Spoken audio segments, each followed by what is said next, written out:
भक्तों, ओम नमः शिवाय। श्री शिवाय नमस्तुभ्यम। जय श्री महाकाल। जी हाँ भक्तों, क्या आपके भी घर में कोई ऐसा व्यक्ति है जिसका विवाह नहीं हो पा रहा? आप लोग बहुत ज़्यादा परेशान हैं उसके विवाह को लेके कि आखिरकार इसका जो विवाह है ये हो क्यों नहीं रहा। आपने बहुत ज़्यादा मेहनत कर लिया, बहुत ज़्यादा परेशान हो गए कि उसका जो विवाह है वो हो, लेकिन किसी न किसी कारण बस उसका जो विवाह है ना वो नहीं हो पा रहा। पता नहीं, आपको समझ में भी नहीं आ रहा कि आखिर ऐसा क्या हो गया जिसके कारण उस व्यक्ति का जो विवाह है वो नहीं हो पा रहा। जब भी विवाह की कोई बात आती है, बात बनती रहती है, लेकिन अंत में आके कुछ न कुछ ऐसा हो जाता है जिसके कारण उसका जो विवाह है ना वो रुक जाता है। तो आज का ये वीडियो मात्र और मात्र आपके लिए है। क्या करना है, कैसे करना है, पूरा आपको बताने वाला हूँ। अच्छे से सुनिएगा, ध्यान से सुनिएगा कि आपको करना क्या है। लेकिन उससे पहले चैनल पे अगर पहली बार आए हैं और आवाज़ मेरी पहली बार सुन रहे हैं तो वीडियो को कर दें लाइक और चैनल को भी कर लें सब्सक्राइब, ताकि पूजनीय पंडित प्रदीप जी मिश्रा के रोज नए नए उपाय जो कि मैं उनकी कथा से सुनता हूँ, श्रवण करता हूँ, सबसे पहले मैं आपको प्राप्त करा सकूँ।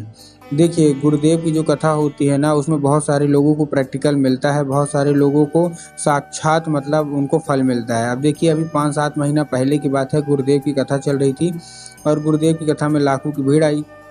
आपको भी पता है कि जब गुरुदेव की कथा है तो उसमें लाखों की भीड़ आती है, आप सबने देखा होगा। तो गुरुदेव की कथा हुई, उसमें लाखों की भीड़ आई। जब गुरुदेव की कथा में लाखों की भीड़ आई तो वहाँ ज़्यादातर जो भक्त थे ना उन्होंने क्या करते हैं, आपको भी पता होगा कि जो भक्त होते हैं ज़्यादातर वो क्या करते हैं, पत्र के द्वारा, किसके द्वारा, पत्र के द्वारा अपनी मनोकामना गुरुदेव तक पहुंचाते हैं।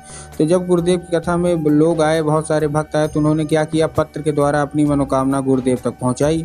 जब गुरुदेव के पास पत्र पहुंचा और गुरुदेव ने पत्र पढ़ा तो वहाँ उन्होंने देखा गुरुदेव ने कि ज़्यादातर लोग जो है ना, जो माता पिता हैं, जो जिनका मतलब बच्चों का विवाह ही नहीं हो पा रहा, वो बहुत ज़्यादा परेशान हैं। उन्होंने पत्र में यही लिखा कि गुरुदेव, हम लोग बहुत ज़्यादा परेशान हैं। क्यों? क्योंकि हमारे बच्चे का जो विवाह है वो नहीं हो पा रहा। हर एक चीज़ ठीक चल रही होती है, सही चल रही होती है, लेकिन अंत में आके कुछ न कुछ ऐसा होता है जिसके कारण उसका विवाह नहीं हो पाता। कृपया करके कोई उपाय बता दें। हमने बहुत ज़्यादा पंडितों को दिखा लिया, बहुत ज़्यादा इसकी कुंडली वगैरह सब मिलवा ली, लेकिन फिर भी इसका जो विवाह है ना उसमें कोई न कोई अड़चन आ ही रही है। कृपया करके कोई उपाय बता दें। जब गुरुदेव ने ये देखा सुना तब गुरुदेव ने 2 से 3 उपाय बताए और कहा, केवल और केवल ये उपाय कर लेना, तुम्हारे जो भी मनोकामना है, अगर विवाह नहीं हो पा रहा तो अवश्य रूप से उसका विवाह होगा ही होगा। जब गुरुदेव ने उपाय बताया तो लोगों ने जा जाके इस उपाय को घर में करना शुरू कर दिया। अब जैसे ही लोगों ने जा जाके इस उपाय को घर में करना शुरू कर दिया, वही लोग गुरुदेव की कथा में वापस आए। 1 से 1.5 महीने के बाद वही लोग गुरुदेव की कथा में वापस आए जिन्होंने उपाय किया।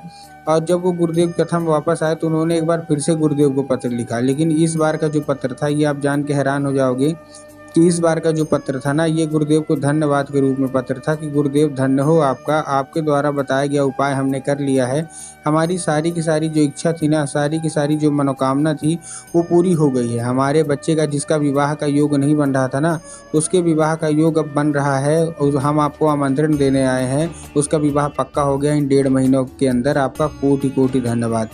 तो देखिए, जो लोग भी मेरी आवाज़ सुन रहे हैं ना, अगर आपको भी जानना है कि आखिर ऐसा कौन सा उपाय है जिसके कारण जो बच्चे होते हैं जिनका विवाह नहीं हो पा रहा होता है उनका विवाह पक्का हो जाता है, तो चलिए हम बताते हैं आपको आज की इस वीडियो के माध्यम से कि आपको करना क्या है। पूरा का पूरा उपाय ध्यान से सुनिएगा, अच्छे से करिएगा, ठीक। तो चलिए, सबसे पहला जो हमारा उपाय हो 3 काली मिर्च और 1 धतूरे का है, ठीक। अब देखिए, इसको ध्यान से करिएगा।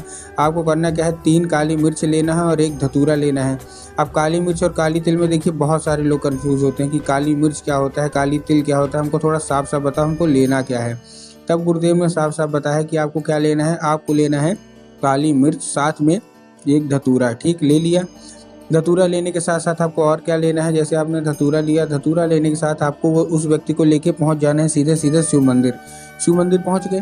शिव मंदिर पहुंचने के बाद आपको दक्षिण दिशा में खड़े होना है और उत्तर की ओर अपना चेहरा कर लेना है। अब देखिए, दक्षिण और उत्तर में भी बहुत सारे लोगों के मन में कन्फ्यूजन आता है कि दक्षिण क्या है, उत्तर क्या है, हमको थोड़ा साफ साफ बताओ। तब गुरुदेव ने साफ साफ बताया कि आप जिस भी शिव मंदिर जा रहे हैं उस शिव मंदिर का जो जलाधारी होगा ना, आपको अपना चेहरा उधर साइड करके खड़े हो जाना है, ठीक। खड़े हो गए।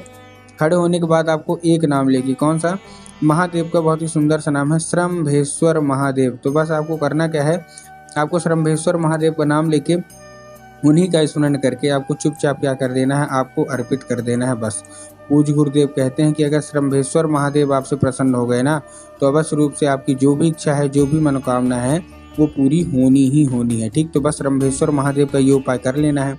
ठीक, ये था हमारा पहला उपाय। अब हम चलते हैं अपने दूसरे उपाय की ओर। जो हमारा दूसरा उपाय है, दूसरा उपाय में आपको 11 लाल फूल से उपाय करना है। अब 11 लाल फूल से आप कैसे करेंगे, देखिए इस उपाय में आपको 11 लाल फूल लेना है। अब 11 लाल फूल आप कोई से भी ले सकते हैं, गुलाब का ले लीजिए, गुड़हल का ले लीजिए, जो भी आपके मन में आए ना आप ले लीजिए। ठीक, बस एक दो चीज़ का ध्यान रखना है कि वो जो फूल है वो कहीं से ख़राब या खंडित नहीं होना चाहिए, पहली चीज़। और दूसरी चीज़ आपको ध्यान रखना है कि जो फूल है, ठीक है ना, वो क्या होना चाहिए, वो मतलब एक किस्म का होना चाहिए। अगर गुलाब का ले रहे हैं तो केवल गुलाब का लीजिए, अगर आप गुड़हल के ले रहे हैं तो केवल और केवल आप गुड़हल का लीजिए। ये नहीं कि 2 फूल किसी और के ले लिए, 3 फूल किसी और के ले लिए, ये आपको नहीं करना है। ठीक, आइए आपने कर लिया, ये लेके आप पहुंच जाइए सीधा सीधा शिव मंदिर। अब जैसे आप शिव मंदिर पहुंचेंगे, शिव मंदिर पहुंचने के बाद आपको करना क्या है, जैसे आपने शिव मंदिर में घुसा, शिव मंदिर पहुंचने के बाद आपके दिमाग में आया होगा कि जाएंगे और बाबा भोलेनाथ के ऊपर अर्पित कर देंगे, जो कि पूर्णतः गलत है। आपको बाबा भोलेनाथ के ऊपर अर्पित करना ही नहीं है। आपको कहाँ अर्पित करना है, आपको अर्पित करना है माता अशोक सुंदरी के ऊपर। अब देखिए, जिनको पता है कि माता अशोक सुंदरी की जगह कहाँ होती है उनका ठीक, लेकिन बहुत सारे ऐसे लोग हैं जिनको यही नहीं पता कि माता अशोक सुंदरी की जगह होती कहाँ है। तब गुरुदेव ने साफ साफ बताया है कि जो शिव मंदिर की जो जलाधारी है, जलाधारी के दाएं मतलब राइट साइड में माता अशोक सुंदरी की जगह होती है। तो बस आपको करना क्या है, माता अशोक सुंदरी की जगह पे आपको चुपचाप से आपको अर्पित कर देना है बस। पूज्य गुरुदेव कहते हैं कि अगर माता अशोक सुंदरी की प्रसन्नता हुई तो आपको मनचाहा विवाह आपका होगा ही होगा। ठीक है, ये था हमारा कौन सा, ये था हमारा दूसरा उपाय। अब जो हमारा तीसरा उपाय है, विवाह का सबसे बड़ा उपाय है। इस उपाय में देखिए आपको करना क्या है, इस उपाय में आपको लाल चंदन लेना है और लाल चंदन लेके पहुंच जाना है सीधा सीधा कहाँ, शिव मंदिर। लाल चंदन ले लिया, शिव मंदिर पहुंच गए। शिव मंदिर पहुंचने के बाद आपको करना क्या है, जैसे आप शिव मंदिर पहुंचे, शिव मंदिर पहुंचने के बाद आपको क्या करना है, आपको माता अशोक सुंदरी की जगह पे अपने दाहिने हाथ की कोई एक उंगली से 3 बार बिंदी के रूप में टीका लगाना है। क्या करना है, अपने दाहिने हाथ की कोई एक उंगली से बिंदी के रूप में टीका लगाना है 3 बार। ठीक, लगा दिया। लगाने के बाद आपको करना क्या है, जैसे आपने लगा दिया, लगाने के बाद अपनी मनोकामना मांगिए। हाथ मत धुलिएगा, इस चीज़ का आपको ध्यान रखना है कि हाथ आपको बिल्कुल भी नहीं धोना। बहुत सारे लोग क्या करते हैं ना, लगाने के बाद हाथ धुल लेते हैं, हाथ आपको नहीं धुलना। आपने लगा दिया, लगाने के बाद आप एक काम करिएगा, खड़े रहिए 5 मिनट, मनोकामना मांगिए। उसके बाद आपको क्या करना है, उसी उंगली को फिर से टच करना है। क्या करना है, उसी उंगली को आपको फिर से टच करना है वहीं पास जहां माता अशोक सुंदरी की जगह थी।